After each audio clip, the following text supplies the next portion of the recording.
लात्तीले हान्नवाला चाहिँ तिम्रो फाल्न नि अन्त कसरी बुढालाई हेरेर बस्यो र हामी गएर के गर्ने ठेकी बुझ्ने गरेर के हो र ठेकी बुझ्ने मान्छे छैनन् त्यहाँ ठेकी बुझ्ने मान्छे छैनन् त मा परेर बुझ्नु पर्दैन र के थाहा हो मैले कुट्या हुनु उताबाट मान्छे ल्याएर मलाई कुट्टा लगाउनु हुने कि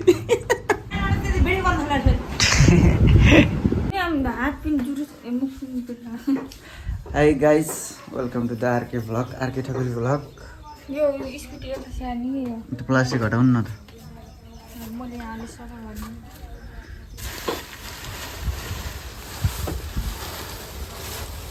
ए भगवान हेरौँ त यहाँ हाम्रो स्कुटीमा ऊ लगाइदिनु भयो कोतार दिनु भयो अहिले मर्छु होला हौ मैले आज यहाँ खै ल चल ल लिएर जानुहोस् त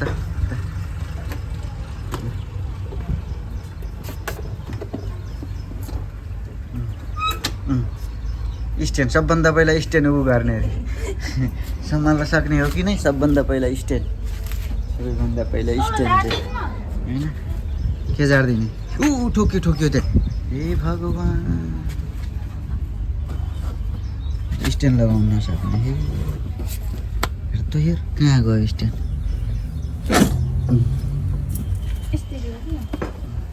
माथि चाबी लिएर आउनुहोस् पहिला माथि चाबी छ त्यो मोडिँदैन कि त्यो ह्यान्डल लक छ सबै त्यसरी जाँदैन ह्यान्डल लक छ भनिरहेको छु कसरी त्यो ह्यान्डल त कसरी सिधा हुन्छ ल सिधा गर्नुहोस् त त्यो लक छ ह्यान्डल भाँचिन्छ त त्यस्तो गरेपछि ल ल ल भाँचिन्छ क्या त्यो माथिबाट चाबी नल्याएसम्म हुन्न चाबी लिएर आउनु जानु माथि त्यो मसुत्ने त्यो यतापट्टि छिटो गरेर लिएर आउनु जानु अनि सारिदिन्छु नभए सारिदिनु अन्त लिएर आउनु न चाबी लिएर आउनु जानु छिटो छिटो चाबी लिएर आउनु काली हडुली भन्छ आमामा कस्तो कालो है भगवान् यस्तो कालो त भैँसी पनि छैन होला काला मान्छेहरू चुरोट खा जस्ता ओड्छन् पुरा चुरोट खानुहुन्छ यो मम्मी गरेर ल्याएर हुन्छन् जानुहोस् भैँसी भान्सी के अरे ए मभन्दा गोरु छ अरे अनि के भयो त मामा र बुढालाई त एकै तराजुमा हालेर तौल्न मिल्छ मिल्छ कि मिल्दैन सोचेर बोल्ने गर्न सोचेर फेसको त्यही तुलना गर्न मिल्छ अलि ख्याल गरेर बोल्नुहोस् है अलि थुत्नु सम्हालेर अलिकति सब त खै कसरी सार्नु चाहिँ हेर्छु खै बिस्तारै हल्का बनाउने ह्यान्डललाई पहिला त्यो चाबीलाई उता घुमाउनु पहिला त्यो हो भयो ल स्ट्यान्ड लगाउनु ल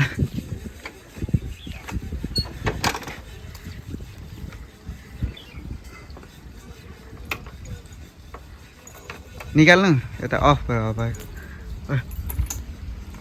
भयो चलाएर सक्नु भयो स्टार्ट गरेर म गाइस हाम्रो ब्लगिङ यस्तै छ आज भोलि चलिरहेछ हाम्रो भान्जी त्यो चाबी कहाँ राख्ने राख्नु साइडमा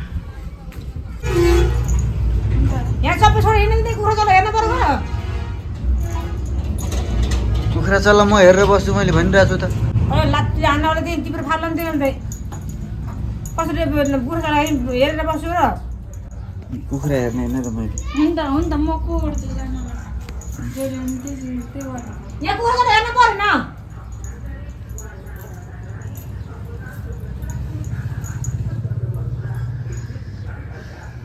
अब कुरा गर्न ढाकेर अब गाउँ कुरा आउँदा मोर्न फेरि भाइको पढा बिग्रेर भन्नुभयो यहाँ बोलाएर नि अब चढाउने ठाउँ छैन सबै कुरा चढाउने हो तेरो त्यस्तो दिदी कुरा नचढाएर त्यस्तो भएर घरमा बिग्रियो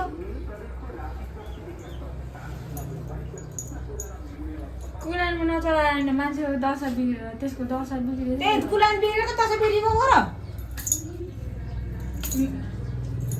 अब उताको लागेर के म यताबाट के मैले गरेको भए पो मेरो कुलान उ गरेर बिग्रेको अनि तेरा तेरा तिनी ऊ ल्याएर ल तिनी उता ल्याएका तिनी सबै कुरा चढाउनु पर्छ के धुरी खामा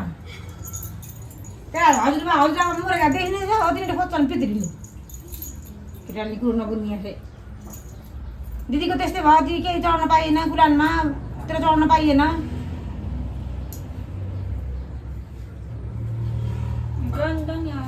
कुलानमा नि त अलिक उ गर्नु पऱ्यो र अब पाका मान्छे यहीँ बसी काँचा कसी अब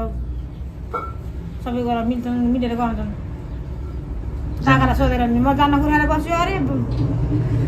हामी गएर के गर्ने हो के त्यो भन्नुहोस् पहिला हामी गएर के गर्ने ठेकी बुझ्ने गरेर के हो र ठिक बुझ्ने मान्छे छैनन् त्यहाँ ठिक बुझ्ने मान्छे छैनन् त मा परेर बुझ्नु पर्दैन र मामाले बुझ्नुपर्छ र आमा र मामा सन्दुले कुरो थाहा अनि हजुर गए त हुने रहेछ त अनि हुन्छ र आमा र मामा एउटै हो भने कोही नजाऊ कि म मात्र जान्छु अनुहारेर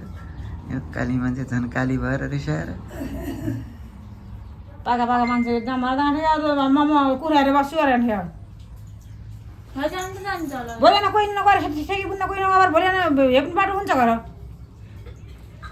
हजुर त जान्छ होला जान्छ होला नेटो काट्ने यार के भने ठोक्छु जेबमा रहेछ त बिर्सिया त म के गरौँ त नि ए दिमाग अलि कटरमा राख्ने गर्ने के राख्दिनँ अब के थाहा त मलाई म जेबमा रहेछ दुइटै मोबाइल छन् भने म त यस्तो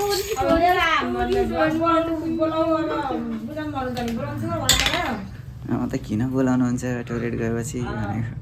के परेछ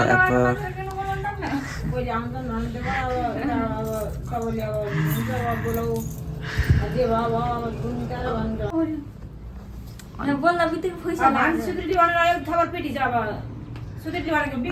के थाहा हो मैले कुट्या हुनु उताबाट मान्छेले आएर मलाई कुटो लगाउनु हुने कि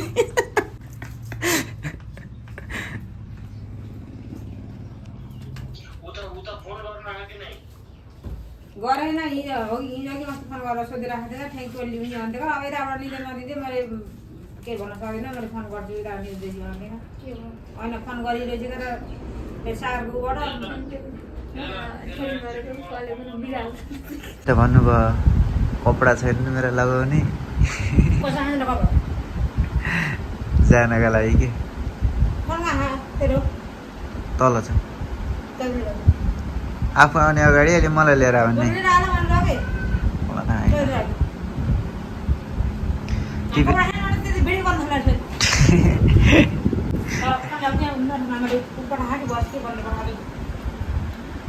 मामा अरे